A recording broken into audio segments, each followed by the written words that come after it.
Bonjour à toutes et à tous. Aujourd'hui, on va lire une fable, Les loups et les brebis de Jean de La Fontaine.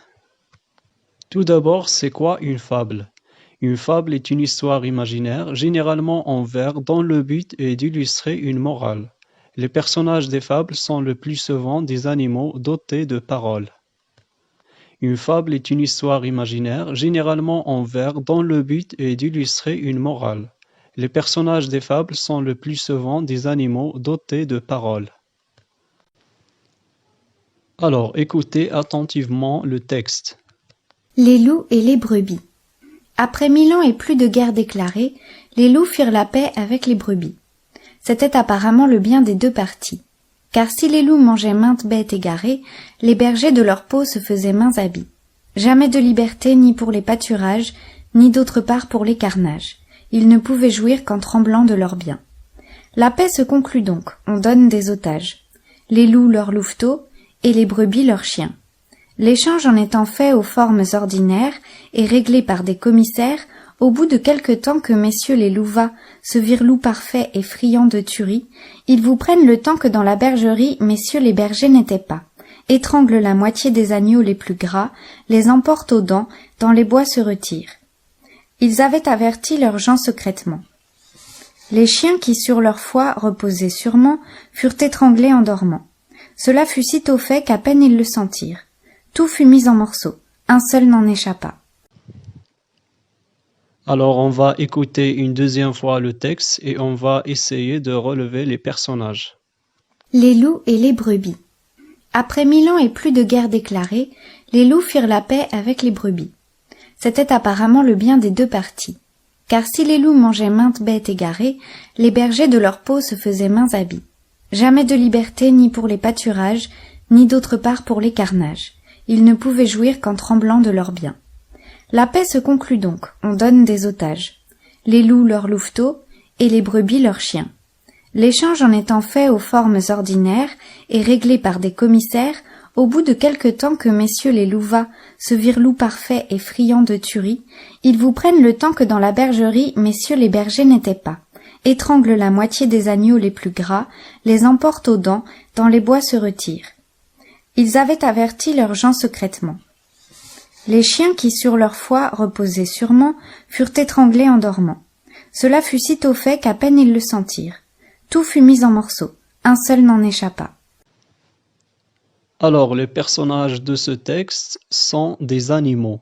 Il y a les loups et les brebis.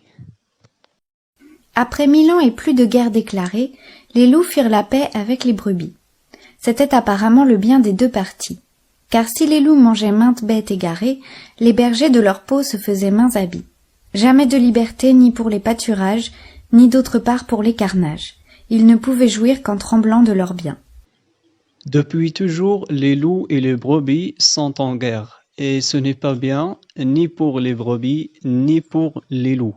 Alors cette fois, ils ont décidé de faire la paix.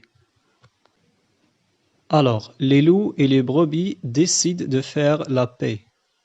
Les loups et les brebis décident de faire la paix. La paix se conclut donc, on donne des otages.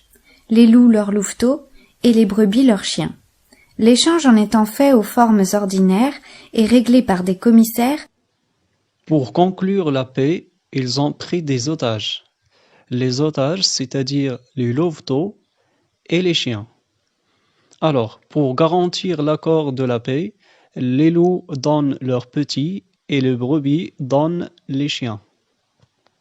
Pour garantir l'accord de la paix, les loups donnent leurs petits et les brebis donnent les chiens. Au bout de quelque temps que messieurs les louvats se virent loups parfaits et friands de tuerie, ils vous prennent le temps que dans la bergerie messieurs les bergers n'étaient pas, étranglent la moitié des agneaux les plus gras, les emportent aux dents, dans les bois se retirent. Ils avaient averti leurs gens secrètement. Les chiens qui sur leur foi reposaient sûrement furent étranglés en dormant. Cela fut sitôt fait qu'à peine ils le sentirent. Tout fut mis en morceaux, un seul n'en échappa. Au bout de quelque temps, les louvats c'est-à-dire les louveteaux, sont devenus grands et friands de tuerie. Alors ils ont étranglé les agneaux et aussi les chiens. Alors, quand les louveteaux grandissent et deviennent des loups, ils ont étranglé les agneaux et les chiens. Quand les louveteaux grandissent et deviennent des loups, ils ont étranglé les agneaux et les chiens. Nous pouvons conclure de là qu'il faut faire aux méchants guerre continuelle. La paix est fort bonne de soi, j'en conviens, mais de quoi sert-elle avec des ennemis sans foi? Alors, la morale tirée de cette fable, les loups et les brebis, il ne faut pas faire confiance aux méchants même s'ils proposent de faire la paix. Il ne faut pas faire confiance aux méchants même s'ils proposent de faire la paix.